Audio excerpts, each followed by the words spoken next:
Cerita dengan isteri Nabi SAW, duk sembang-sembang, cerita lah kan, cerita zaman lah ni ya, tengah malam sebelum tidur kita pegang phone, bini kita pun pegang phone. Zaman lah ni, tapi zaman dulu phone tak ada, sebelum tidur orang sembang.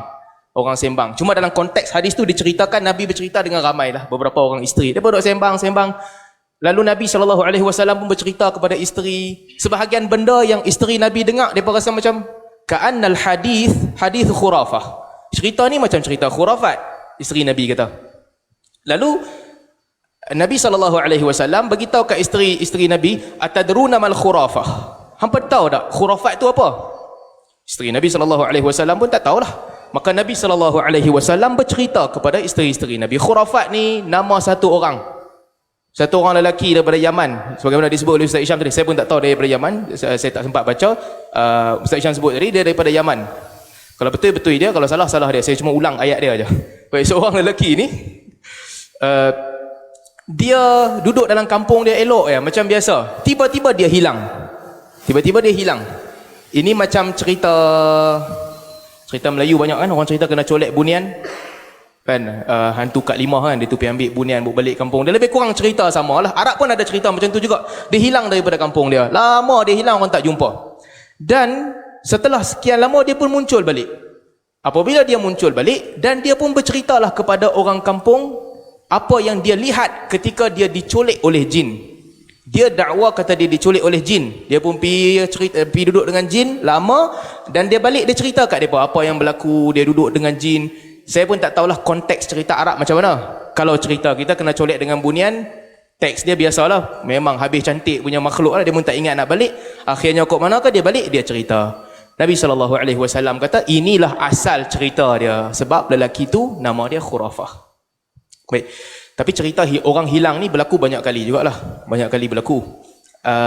di zaman Sayyidina Umar juga berlaku cerita yang sama. Ada orang hilang, dia hilang lama, sampailah Sayyidina Umar radhiyallahu anhu suruh bini dia tunggu 4 tahun. Bini dia mai jumpa Sayyidina Umar, apa nak buat, laki aku hilang.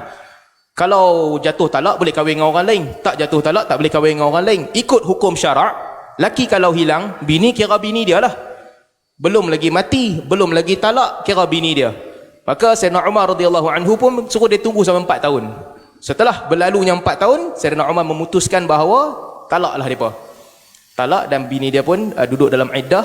Ini yang mazhab Maliki pakai, masalihul mursalah. Nak jaga kepentingan perempuan tu, anggaplah dah terputus ikatan perkahwinan. Lepas 4 tahun 4 bulan, lelaki tu muncul semula balik. Khayyarahu, Sayyidina Umar datang membagi dia pilihan, hang nak balik bini hang tak, ataupun hang tak mau. Dia buat pilihan nak balik bini dia. Berlakulah. Kadang-kadang orang hilang ni berlaku. Macam-macam cerita berlaku. Setiap budaya ada cerita orang hilang. Kadang-kadang dia tak hilang pun, dia frust dengan orang sekeliling dia, dia belah api sampai dia rasa dah bosan. Satu hari dia balik, dia pun cerita. Boleh jadi juga. Cerita-cerita ini berlaku. Dan itu asal usul nama khurafah ini dipetik. Dan khurafat ini, kalau kita ikut ta'rifan, dia merujuk kepada cerita-cerita yang tidak ada asas. Tidak ada asas dan tak masuk akal. Perkataan lain bagi khurafat ni mungkin kita boleh namakan asatir. Cerita-cerita yang tak ada asas dan tak masuk akal. Sebab itulah apabila Nabi-Nabi alaihimussalam menyampaikan agama, kaum mereka kata kitab para Nabi ni semua asatirul awwalin. Tuduh kitab para Nabi ni adalah kisah-kisah dongeng orang terdahulu. Mereka tuduh. Maksud khurafat sama macam asatir. Cerita tak ada asas. Boleh jadi juga kepercayaan yang tidak ada asas, dan dia tak masuk akal. Tak masuk akal ni berdasarkan logik manusia biasalah. Logik kebanyakan orang yang kita faham. Itu khurafat. Baik. Apa bahayanya kisah khurafat ini? Okey, ini soalan kedua yang penting. Apa bahayanya kisah ini? Khurafat ini, sebelum saya nak cerita sikitlah budaya Arab. Arab faham khurafat macam mana? Ini bukan cerita pasal kita. Kalau tuan-tuan nampak ada kena-mengena, ini bukan cerita pasal kita. Saya nak cerita budaya Arab dulu. Baik, Arab dulu, pada pandangan mereka, satu, penyakit, ada yang penyakit yang sangat kuat dan power sehingga dia boleh menjangkiti orang lain. Dia ada kuasa tu sendiri. Jadi mereka akan takut dengan beberapa jenis penyakit. Mereka anggap penyakit ni sangat power. Penyakit kusta, penyakit apa lagi? Penyakit ni? Apa lagi selain daripada kusta yang orang jadi taun yang jadi kulit jadi apa dua penyakit tu? Kusta, majzum, sopak, penyakit sopak. Ini semua penyakit-penyakit yang berjangkit. Orang Arab jahiliah anggap dia kuat sehingga boleh berjangkit. Satu. Nabi SAW datang, Nabi kata la adwa. Penyakit ni tak ada kuasa, tak boleh bagi jangkit. Bukan dia. Orang tanya Nabi, apa itu bagaimana pula kalau orang kena kusta? Nabi sebut firru minal majzum kama tafirru minal asad. Orang kusta ni kamu lari daripada mereka sebagaimana kamu lari daripada singa. Artinya jangkit tu berlaku, tapi bukan dengan kuasa penyakit tu. Bukan dia yang menentukan dia jangkiti siapa, bukan dia. Tapi ini ditentukan oleh Allah Subhanahu Wa Taala. Itu satu budaya Arab jahiliah. Dua, apa lagi yang Arab jahiliah ada? Depa ada satu benda yang namanya tatayyur. Dia ada banyak cara lah, banyak versi. Antara versi dia, bila depa nak keluar rumah, dia akan ambil satu burung, dia akan baling burung tu. Burung tu jalan ke sebelah kanan, langkah kanan. Depa buat apa yang depa nak buat. Teruskan urusan hidup depa. Bila burung tu pergi ke sebelah kiri, ini tak bagus. Tak bagus untuk dibuat. Tak bagus untuk dilakukan. Perbuatan depa nak buat, depa akan stop. Nabi SAW datang mengajarkan mereka la tirah. Tidak ada kepercayaan yang begini. Kepercayaan yang menganggap tirah, sial, apa-apa pilihan, tak ada. Kepercayaan ni tak ada dalam agama. Jangan pegang. Bahkan ada beberapa hadis lain yang menceritakan tentang ancaman orang yang dia berhenti buat sesuatu kerana tirah. Nabi SAW sebut dia melakukan syirik, dia kena ada kafarah. Sahabat tanya, kafarah dia apa kalau dia buat kepercayaan begitu? Kafarah dia kena ucapkan la khaira illa khairallah. Tidak ada kebaikan melainkan daripada Allah. La tira illa tirah. Tidak ada tirah melainkan daripada Allah. La ilaha illa ant. La ilaha illallah. Tidak ada Tuhan melainkan Allah. Au kama qal. Kepercayaan ni nampak macam simple. Langkah kiri yang orang duk anggap ni nampak macam simple. Dia nak keluar rumah, nak langkah keluar rumah, tiba-tiba kilat ke apa ke, guruh perpam. Cawan jatuh, pecah cawan tu. Dia pun fikir, langkah kiri tak bagus kot, tak boleh keluar kot. Nabi SAW sangat memandang berat, Nabi tak bagi ambil apa-apa tindakan ke belakang semata-mata kerana kepercayaan ini.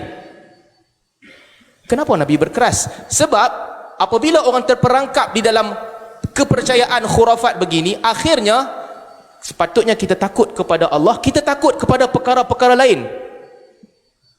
Nabi SAW memerangi pemikiran begini. Itu yang kedua. Yang ketiga, Arab jahiliah percaya apa? Dia percaya kalau ada orang dekat-dekat nak mati, akan ada burung hantu, dia pusing atas satu rumah. Pusing atas satu rumah, itu tanda tuan rumah tu nak mati. Kalau dia nampak burung merpati pusing atas satu rumah, tengoklah rumah tu. Umur 68, umur 32, umur 24. Yang 68 tu mungkin tak lama lagi nak pergi kot, sebab dia paling tua. Mereka percaya begitu. Satu versi lah. Versi yang kedua pula kata, kalau atas kubur ada orang mati, burung hantu duk pusing atas kubur tu, artinya mayat dia tu tak tenteram. Ada lagi benda-benda yang belum disempurnakan di dunia. Macam apa? Cerita ni dekat dengan cerita kita. Kepercayaan masyarakat kita pun ada dekat-dekat begitu juga. Nabi SAW sebut la hamah. Kepercayaan begini pun tak ada. Jangan percaya dengan kepercayaan begini, burung hantu main pusing tu disebabkan mayat tu belum sempurna urusan dia, ataupun ada orang nak mati. Tak ada. Jangan percaya. La safar. Orang Arab juga percaya bulan Safar ada sialnya. Ada sial yang akan turun pada bulan Safar. Nabi kata tak ada Safar. La ghaul. Arab percaya, kepercayaan khurafat mereka, ada satu jin yang mana kerja dia menyesatkan orang. Jalan di padang pasir, jin tu akan buka lampu. Jin tu pun kerja TMB ke apa ke, tak tahulah. Dia buka lampu satu tempat, orang akan ikut tempat tu. Saking nampak cerah satu tempat, dia ikut tempat tu, sampai akhirnya mereka tersesat jalan. Ghaul. Kepercayaan Arab jahiliah juga. Nabi kata la ghaul. Tak ada ghaul ni. Kalau kamu nampak begitu, dalam sebahagian riwayat disebut, kalau kamu nampak benda-benda yang orang Arab namakan ghaul, fabadir bil azan. Ucapkanlah azan, maka itu akan hilang. Ni syaitan punya kerja nak kacau kita. Kepercayaan kita pun sama juga kan. Kadang-kadang jalan orang kata dia bagi mata kita jadi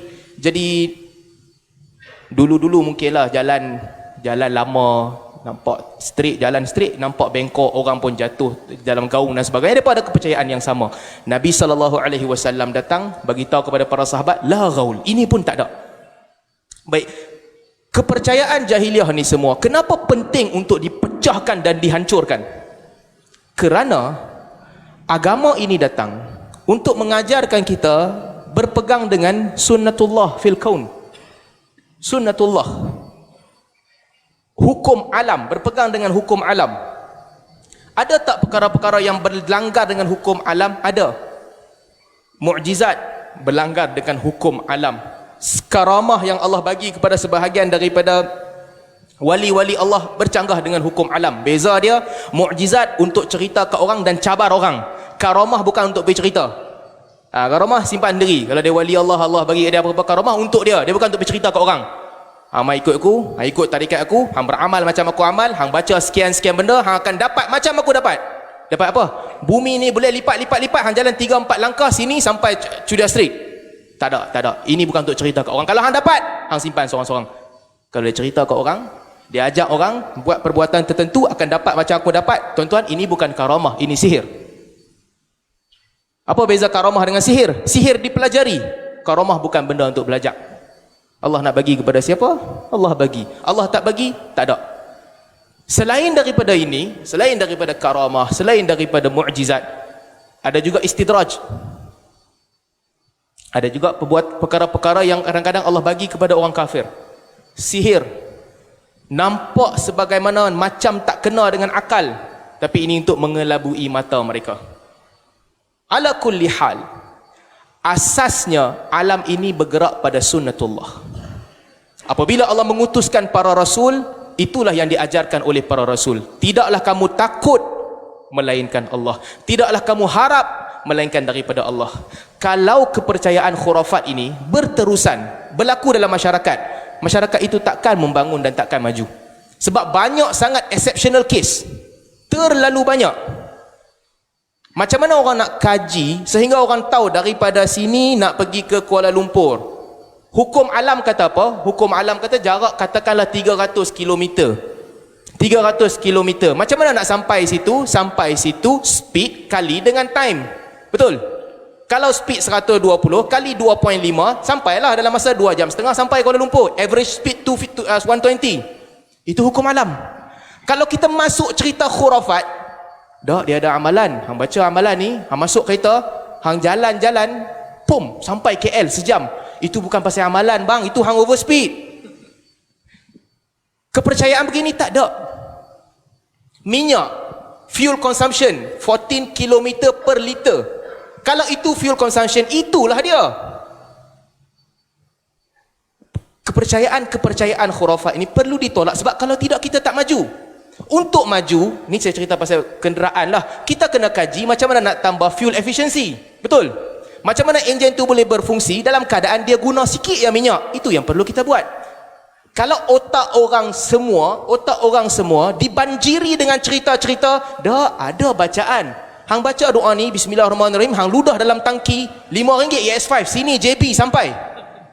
Tak, kalau cerita-cerita begini, dihabak ke orang bila kita nak maju. Ini satu contoh, bidang lain saya tak mau ceritalah. Ini satu contoh. Ada tak berlaku perkara-perkara ajaib kepada manusia? Mungkin ada lah kepada sebahagian orang. Tapi keajaiban itu untuk kisah individu. Secara umum, khurafat ini kenapa dia perlu diperangi? Kerana khurafat lawan dia ilmu. Khurafat lawan dia apa? Ilmu. Bagi orang yang nak membangun di dalam ilmu, dia mesti menghilangkan khurafat. Bagi orang yang berpegang pada khurafat, berpegang betul dengan khurafat, dia takkan membangun dalam ilmu. Kerana hukum alam ni ada. Dan umat Islam apabila Nabi SAW diutuskan, Allah Subhanahu wa taala sebut dalam Quran, ya'muruhum bil ma'ruf wa yanhahum 'anil munkar wa yuhillu lahumut thayyibat wa yuharrimu 'alaihimul khaba'ith wa yad'u 'anhum israhum wal aghlal allati kanat 'alaihim. Apa fungsi Nabi? Memerintahkan mereka melakukan kebaikan, mengharamkan mereka daripada perkara mungkar, menghalalkan kepada mereka perkara yang baik, dan mengharamkan kepada mereka perkara-perkara yang jahat, serta membebaskan mereka daripada belenggu-belenggu yang mengikat mereka. Apa belenggu-belenggu? Selain daripada syirik, khurafat, ini juga satu belenggu, kepercayaan yang menakutkan orang. Allah Subhanahu wa taala utuskan nabi untuk pisahkan mereka daripada segala ketakutan dan segala macam khurafat. Syaitan bukan untuk ditakuti, syaitan untuk dimusuhi. Apa yang kita baca setiap hari? A'udzubillahi minasyaitonirrajim. Kita bukan diperintahkan untuk takut kepada syaitan. Kalau dalam kepala kita diletakkan dengan satu kepercayaan bahawa syaitan itu perlu ditakuti, dia ada kuasa, dia boleh buat kita, dia boleh susahkan kita, dia boleh bagi tekanan pada kita, akidah tak betul. Kerana Nabi SAW datang diutuskan untuk mengajarkan kepada kita, syaitan